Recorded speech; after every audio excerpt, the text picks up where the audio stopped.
Hi, everyone. It's been several weeks since I published an episode, so hopefully by now you've been able to catch up on the previous 10 episodes.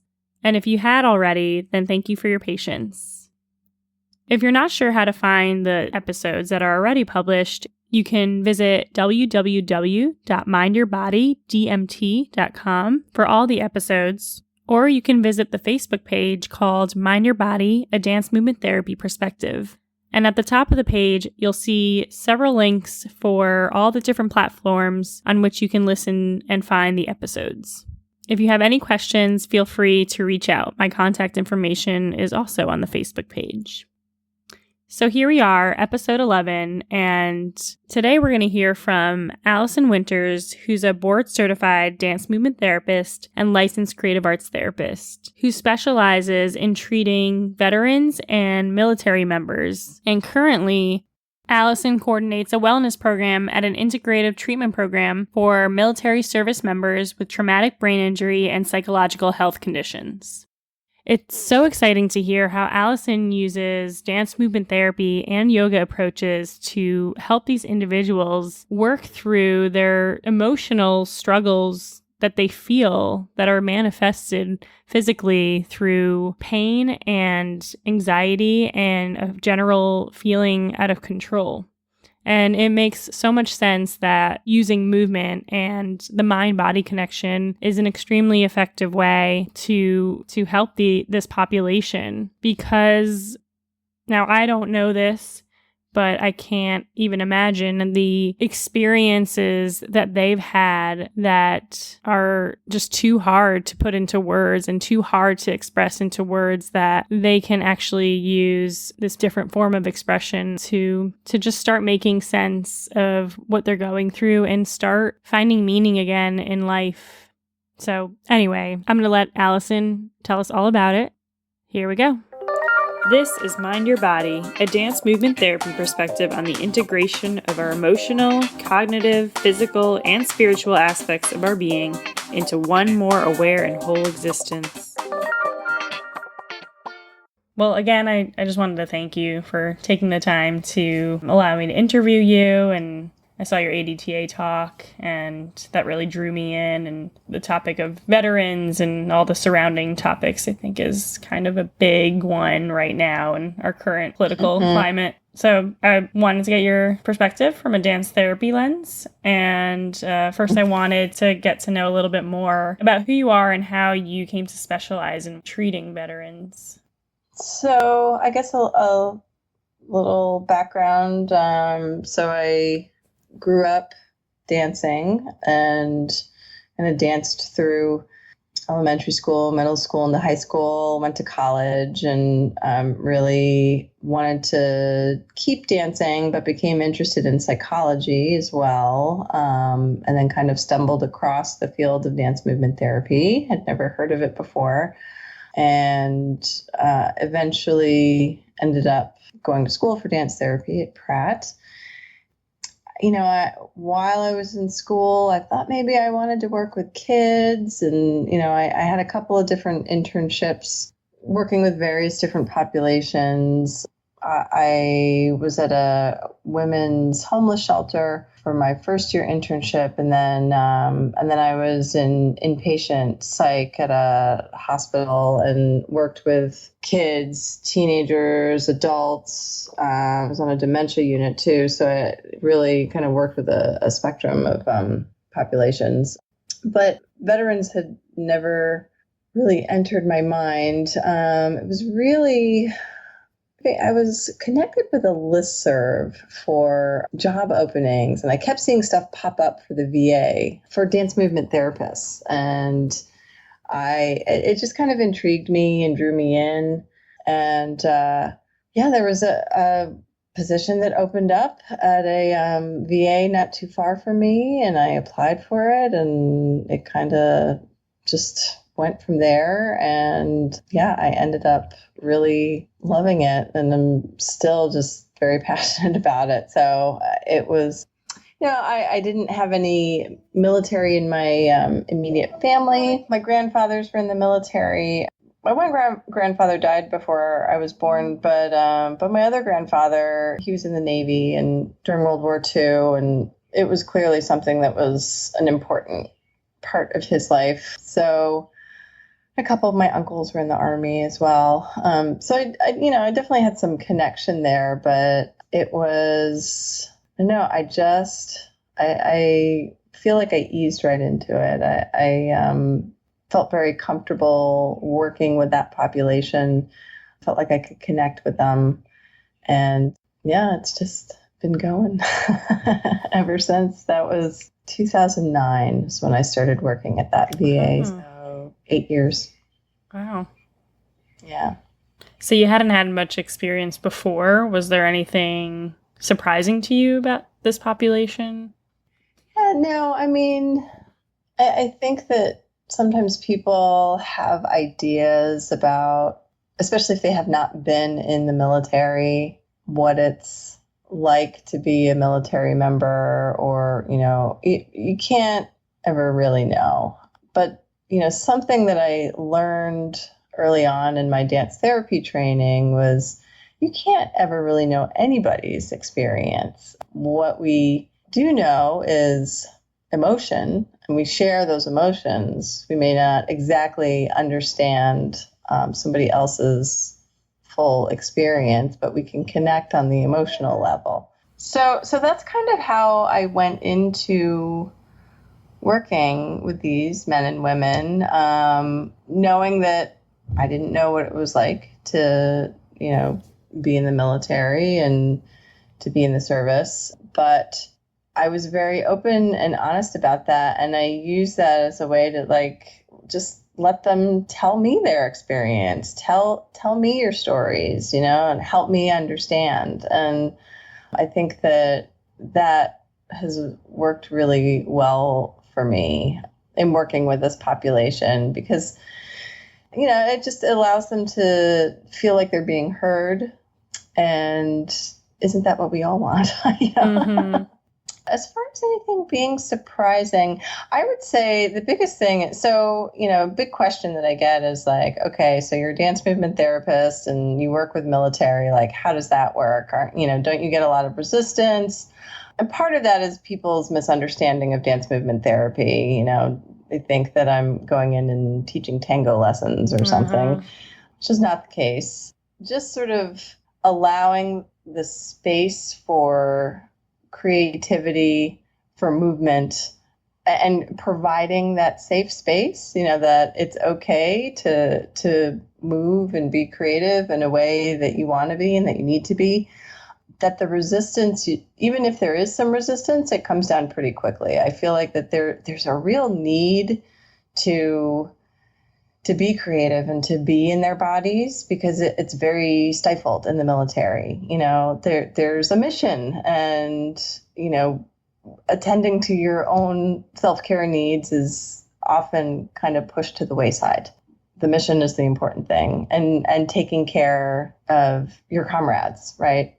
So I find that it's usually pretty welcome when I, invite people into the space and maybe play some music or ask people to just come in and breathe. It's usually pretty welcome. So I guess that was probably the biggest surprise for me.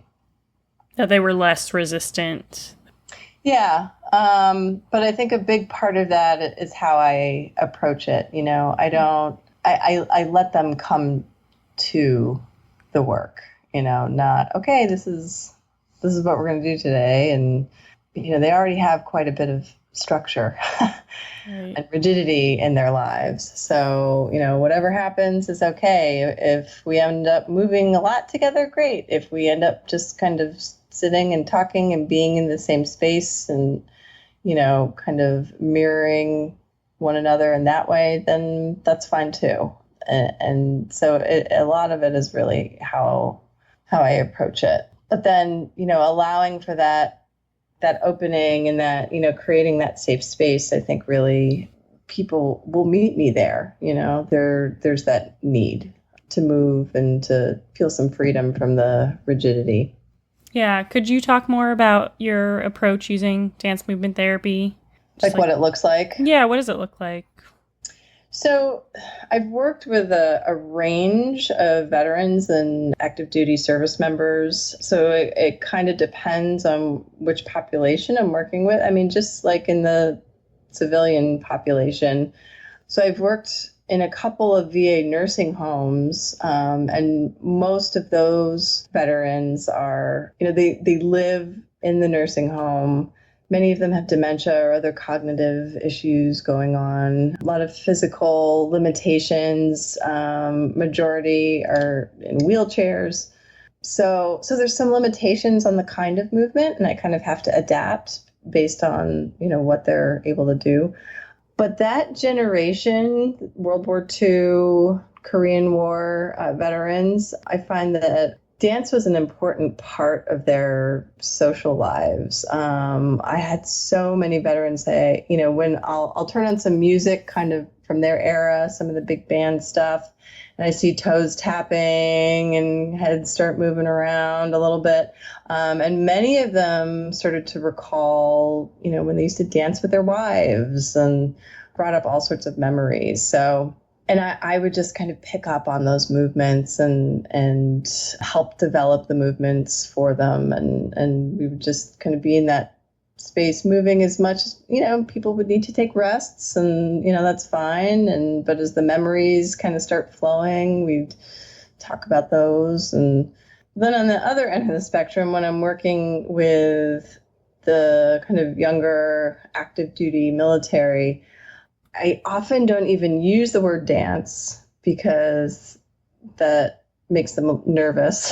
Mm-hmm. But one way that I've learned to connect with them is that, they're all used to doing their PT or physical training in a circle with one another and moving in sync. So, okay, we won't call it dance, but let's move and stretch together. I actually very recently had a service member who really got a lot out of the program. So where I'm working now, he's like, well, we'll just call it tactical stretching. I'm like, okay, hey man, whatever works for you, But I was like, I love that. I'm gonna keep using that one. So, I have a new group of patients that just came through, and there was a lot of nervousness. They hear that I'm a dance movement therapist, and they're like, whoa, what does that mean? Am I going to be made to dance? And they start sort of building up these ideas in their heads and getting nervous about it. And so I'll use humor too. I'll say like, so this one comes up a lot. They think it's interpretive dance or something. So it's okay, well, we have our interpretive dance class together tomorrow. I'll see you then. And they're just kind of like, what? And so it becomes a bit of a joke, but it lets some of the nervousness kind of go to the wayside a bit. So I have to be creative myself in how I approach it sometimes. Right. You're down to the wording, it sounds like. Yeah. Yeah. Mm-hmm. And then, each group that I work with is different too. I mean, I've had service members that dance was still a very important part of their culture, part of their home culture. I had, it was a ballroom dance of some sort, or, social dance that actually the service member taught me. So sometimes that comes up too, just allowing for different ways of moving and inviting in those cultural connections of dance. Mm-hmm. So do you have, other than the wording and how you introduce the groups, you have a usual starting point with them that seems more comfortable for them?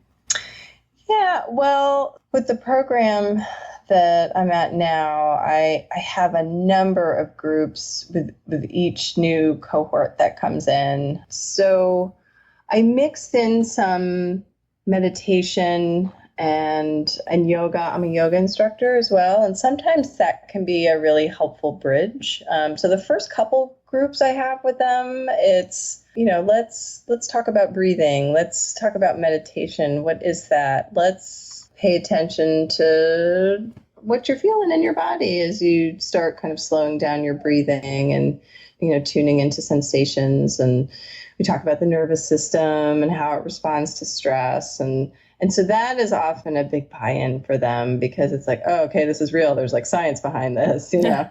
And then it isn't until the end of the first week that I do a little authentic movement with them, and we do a body scan, and we actually stand in a circle and we kind of move and shake around, and it feels silly to most of them. They start laughing, and I encourage that, you know, like that is very helpful in kind of letting go of some of the tension too. So I kind of build up to it, but start with some things that they can maybe tolerate a little bit easier. When you say authentic movement, do you mean the, like, actually what is referred to as authentic movement, or you mean like spontaneous expression? So the way that I structure it, so it's in a group setting, and I encourage them to tune into their inner impulse to move. And I sort of, you know, talk them through it, kind of like a guided meditation. And, you know, I ask them to either close their eyes or just take a relaxed gaze, you know, just start paying attention to sensations in the body and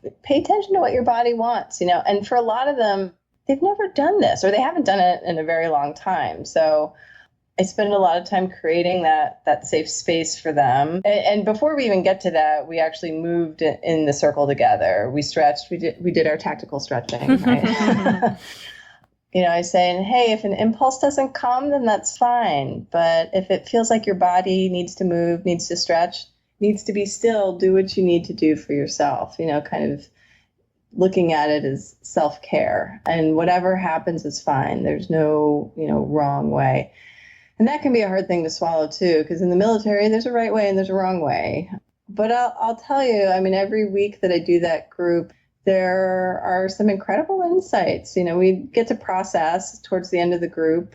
I had someone recently who was saying, I felt this, like, this pull, this force to move forward. And I'm like, yeah, you know, that's it. You know, you're able to tune into that. And, you know, others will say, well, I just became very aware of, you know, where I'm holding pain or tension in my body, or it allowed me to kind of compartmentalize it a little bit. So I'm not feeling all the pain all the time. And I was able to kind of focus in on certain areas. So there's all sorts of stuff that comes up. The group, they're all kind of on their own in the room, moving as I'm kind of coaching them through it, if that makes sense. Mm-hmm. It's not the traditional authentic movement in that way. Mm-hmm. And then after, so it sounds like you're talking kind of like week by week with the process. So how many weeks are you working with each cohort? So this particular program that I'm at now, they're there for 4 weeks. They actually live on the campus. And so the stuff that I do is just part of the overall program. You know, they're also seeing providers from all sorts of other disciplines under the same roof. As far as the part of the program, all the mind-body stuff that I run, there's 12 groups altogether, so they get 3 groups a week, and then they get a couple of individual sessions, and all that is templated into the program. But sometimes they get extra. Sometimes they're family visits, and we'll do family sessions, family mind-body sessions, and depending on, you know, if they get into certain practices, we may do some extra individual sessions too. Mm-hmm. So we can customize it as needed. Mm-hmm. So do they ever, you describe them moving together but separately, or alongside each other, but not really with each other? Do they get to the point where they're moving together? Yeah. There's a group that we do in week 2 so we start with actually the yoga sun salutation. So some structure, right, to get them into moving together. I'm really integrating the breath, you know, getting them thinking about postural alignment, engaging their core. But really, you know, I want them to get into the flow, you know, to learn that sequence, to get into the flow of it and feel how each posture can, you know, very naturally flow into the next one. So then after we practice that for a little while, I have each of them come up with their own movement or stretch or pose, whatever they like to call it. And then we work together as a group to sequence the movements together in a way that makes sense. So we're really choreographing. Right, like a group dance. Yeah. So once we sequence it together, we'll go through it several times. And so then everybody's kind of flowing through the movement together. And again, I'm not calling it dance or choreography. Sometimes I'll bring that language in if it feels appropriate. But, I just want them to really feel how movement can flow in a logical way, and so that they can then use that information as a self-care skill. They're learning all sorts of stretches and physical therapy, and then they're learning yoga and all this stuff, and like, how do you make sense of all that? If you understand how to sequence movement together in a logical way, you can also do it in a meaningful way. Like, take the movements that are helpful and working for you, and basically choreograph, so you can choreograph your own dance. That's something that I really think is important. That you can teach people all sorts of things, but if it's not meaningful, if it's not a meaningful practice for them, they're not going to keep doing it anyway. So, my whole thinking is sort of giving them the tools and the structure, and then to be able to kind of bring in their own meaning into it so that they can continue to keep doing it after they're done with the 4 weeks and go back home or deploy again, or whatever it might be. So they can really take ownership of it. Yeah. That's what it sounded like to me when you're describing, like, laying the groundwork of, this is your body, these are sensations that can come up, what do you feel, and now what do you do with them, or how do you follow those impulses, or maybe not. Right. If you just start paying attention to stuff, it could just end up being entirely overwhelming. So what do you do with all this information once you start noticing it? So as we move into week 2, week 3 of the program, my goal is to kind of start making sense of that. Now you have this awareness and you're noticing things. What do you do with it? So sort of giving them those different tools to be able to take a little bit of control over their experience, really. A lot of them feel pretty hijacked by their nervous systems when they arrive. And they've done all sorts of things to help themselves to not feel. But if you can tune into those feelings and understand them, and then learn these skills to be able to, like, learning how to engage in diaphragmatic breath and how that has a huge effect on your nervous system's response, right? That is often the biggest takeaway for these guys, is that they have some control over how they can feel in their bodies. I hear it every week. So it's powerful stuff. And they're shocked. They're like, who knew my breath was so powerful? Right. So simple, but so powerful. The breath. Right. Yeah. Well, I was actually I wanted to ask you, I think you're talking a little bit about it now, but you referred to some metaphor before of moving forward. And I was curious if there were common themes that came up amongst these different cohorts or the different veterans. What are common themes of thoughts or feelings or images that come up in your work? Yeah, it's actually something I'm kind of deep into right now. So I'm currently in a doctoral program in mind-body medicine. And what I'm doing for my dissertation is looking at this program and the themes that are coming up. So I'm kind of in the midst of exploring that right now. But, off the top of my head, just some of the stuff that I've seen that I tend to see often. So in the very first group we have together in their first day, one of the tools I have the privilege of utilizing is a really lovely indoor labyrinth. And I have them walk the labyrinth to experience a moving meditation, and to see that meditation doesn't have to be just sitting silently, trying not to think about anything. That's often what they come in thinking meditation is.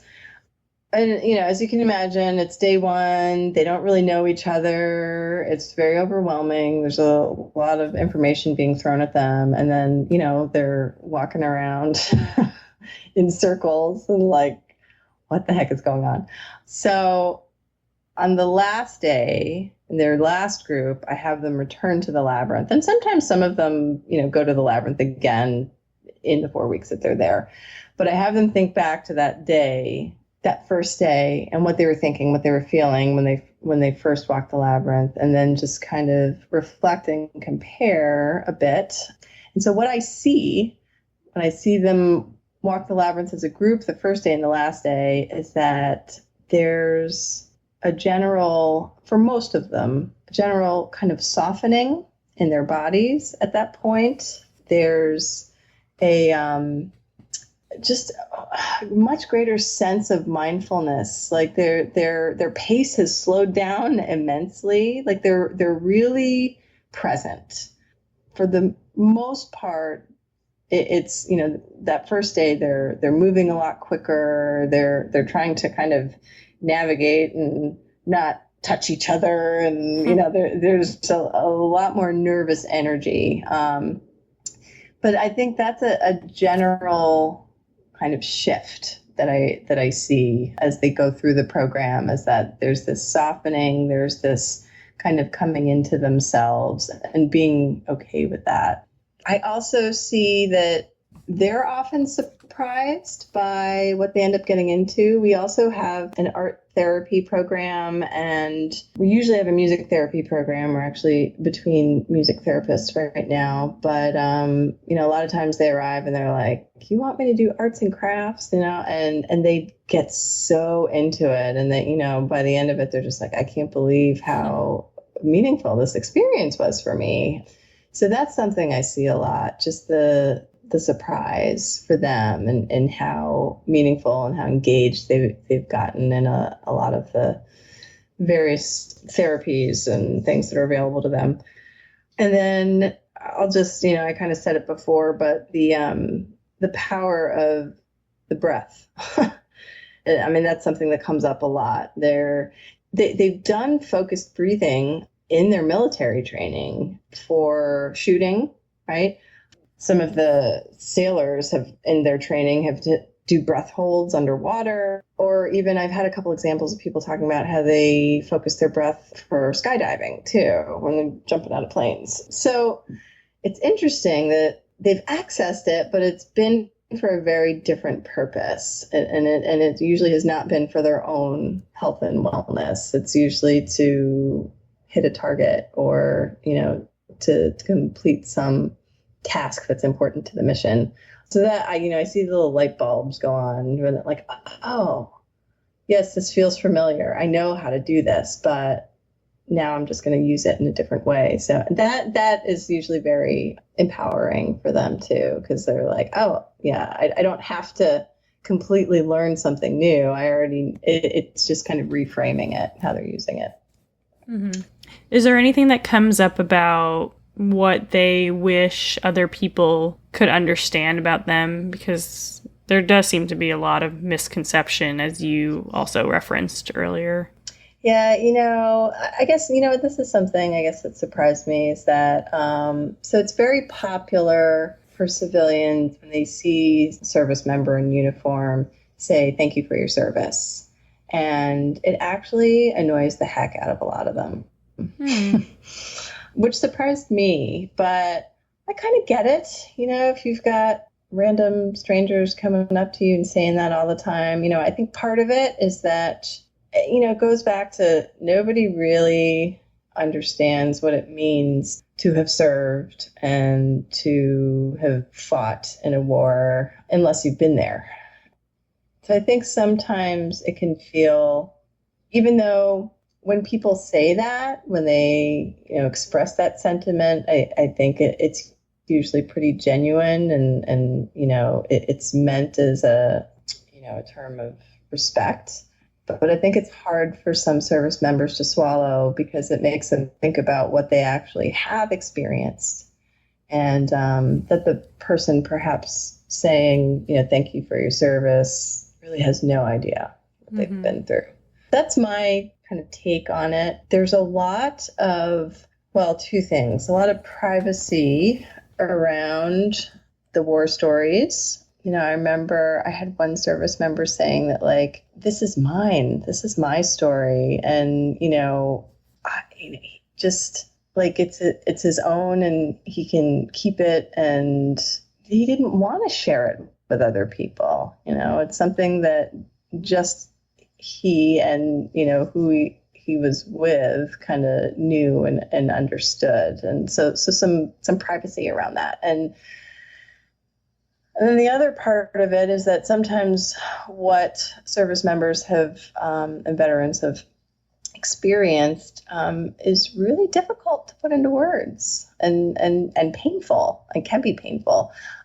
One of the reasons that the creative arts therapies can be such a great option because it gives them that nonverbal outlet. It can allow them to not only express but process without having to necessarily find the words to describe what it is that they experienced. Yeah. Yeah. What do you usually suggest that the veterans and the service members do to continue using the movement? You mentioned that it needed to have meaning, right? But do you suggest any certain techniques or practices to continue using? I think a lot of it is just being able to spend a little time with each service member individually, right? So, there are certain techniques, practices that I'll teach in the group setting just so they get some basics. I make sure to meet with each of them at least twice in the time that they're in the program to really get a sense of who they are, what their interests are, and how can we adapt these practices that you're learning in a way that is going to be meaningful to you.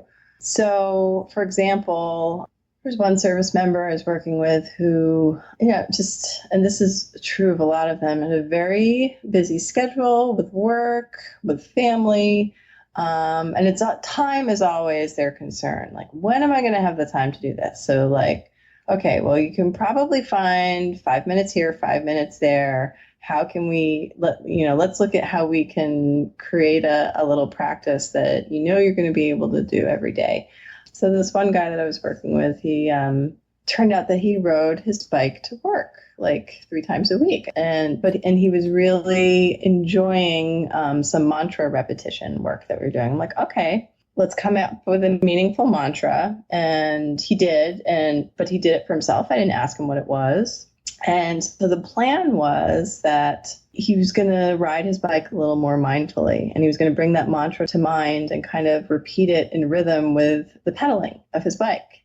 So that was very unique, right? And it brought meaning to it. And it was something that he was already doing, so he didn't have to carve out extra time in his busy schedule, and just brought some more mindfulness, some more meaning to what could be just kind of a mindless, act of getting from point A to point B. And I remember he was very excited about that. So it just brought a deeper layer of meaning to what he was already doing and incorporating movement. Right. A lot of them have sleep issues too. So often that's a place I start with them. Like, let's put together a little routine for you to help you get to sleep at night, really tuning into your breath, maybe integrating a mantra or using some imagery of some sort. I had one service member who had a lot of difficulty getting up in the morning. So we came up with a plan for using breath, moving through specific postures to kind of begin to transition him from being in the horizontal plane, working towards the vertical and moving into the sagittal. And we talked about even using like colored tape to create visual focal points from the ceiling all the way like down toward the floor so that he could focus on that point, do a little bit of breathing, transition himself to the next positions. So we choreographed a routine for him, That's amazing. But and so it's served a very functional purpose for him. So yeah, there's different stuff that comes up all the time, but I really try to tune into, who are you? What are your needs? What do you enjoy doing? And, how can we make that work better for you? Mm-hmm. Yeah, because it's true. If they're not really feeling the idea, they're not going to continue with it. Exactly. So I love that, meeting them where they're at, what they might already be doing, or where they really want to improve. Mm-hmm. Nice place. Mm-hmm. And then I don't know if you see them again at some point, if they come back to you, or if you ever hear about, their progress, but I'd be curious. I don't as often as I would like. Sometimes some service members have come back through just to kind of say hi, and that's always nice. But actually just recently I got a letter from the past patient, and just kind of thanking me for all this stuff that he learned from me, and said that he was still meditating, still practicing his breathing. And the other thing that was in the envelope was a coin. So this is something that has been a ritual of sorts that has been new for me. Is that in the military, this sort of presenting of a coin to another person is like a way of expressing gratitude for something. And so these coins that I've been seeing, like they sort of, they're personalized. So this coin that he gave me had the group or the command that he's a part of. There was a symbol on it, and his name was actually on it too. And it's this big, heavy coin. I mean, it's not like a quarter. It's this really like a metal almost. And so I've received a couple of those, and that's been very meaningful for me. But this one that I received recently was just that was a pretty awesome indication to me that what he learned was still working for him, and he was still finding ways to use it. It is a big concern for them, especially as they start to get toward the end of the last week. Like, am I going to be able to keep doing this stuff at home? They're in a very controlled environment. It's very relaxing. There's a lot of support. There's a lot of time. They don't have, bosses or family members or, other people kind of pulling at them. They're just focusing on themselves for a whole month. I wish I could do that. Yeah, that sounds great. It's pretty great. But they get nervous about being able to keep practicing all that stuff. And I do bring some attention to that, particularly in the last couple weeks. I do some specific guided meditations with them, having them really visualize what might it look like? What do you hope it'll look like when you bring these practices home? Imagining where you are, what you're wearing, who you're with, so they can really have that picture painted in their mind, even if it doesn't end up looking exactly like that, but to really be thinking about it. I created a little like wellness planning worksheet for them too, where they can really, the stuff that comes up for them in that visualization, like put it on paper, map it out. What does the routine look like? Where is it going to fit in your schedule? So I try to prepare them as much as possible to keep using this stuff. But I love it when I do hear back from them, because I'm always wondering, and I hope actually that someday that's something that could be tracked in some way. If we could check in with patients, 6 months, a year out, and what practices are you still utilizing? What's most useful? It's not what I'm focusing on in my research right now, but maybe the next research project. Yeah, that would be great. Yeah. Wow. Well, that sounds like such important work and very powerful. Thank you for sharing that with me and whoever else listens. Yeah. I'm happy to share. I'm happy to see that there are a few more dance therapists working with veterans now too. So I feel like our little army is growing. because I think it's just such a, well, just a powerful therapy in general, but I think very useful with this particular population. And I feel very lucky to have kind of fallen into this work, and that I just enjoy it so much. So thank you for the opportunity to talk about it a little. Sure. I'm sure they can feel that from you too, that, you genuinely enjoy it and want to be there. So I'm sure that in itself is really important and meaningful for them. Yeah, I think so. Well, thanks again for the opportunity. Thank you. That was great. Thank you, Allison. And thanks everyone again for listening.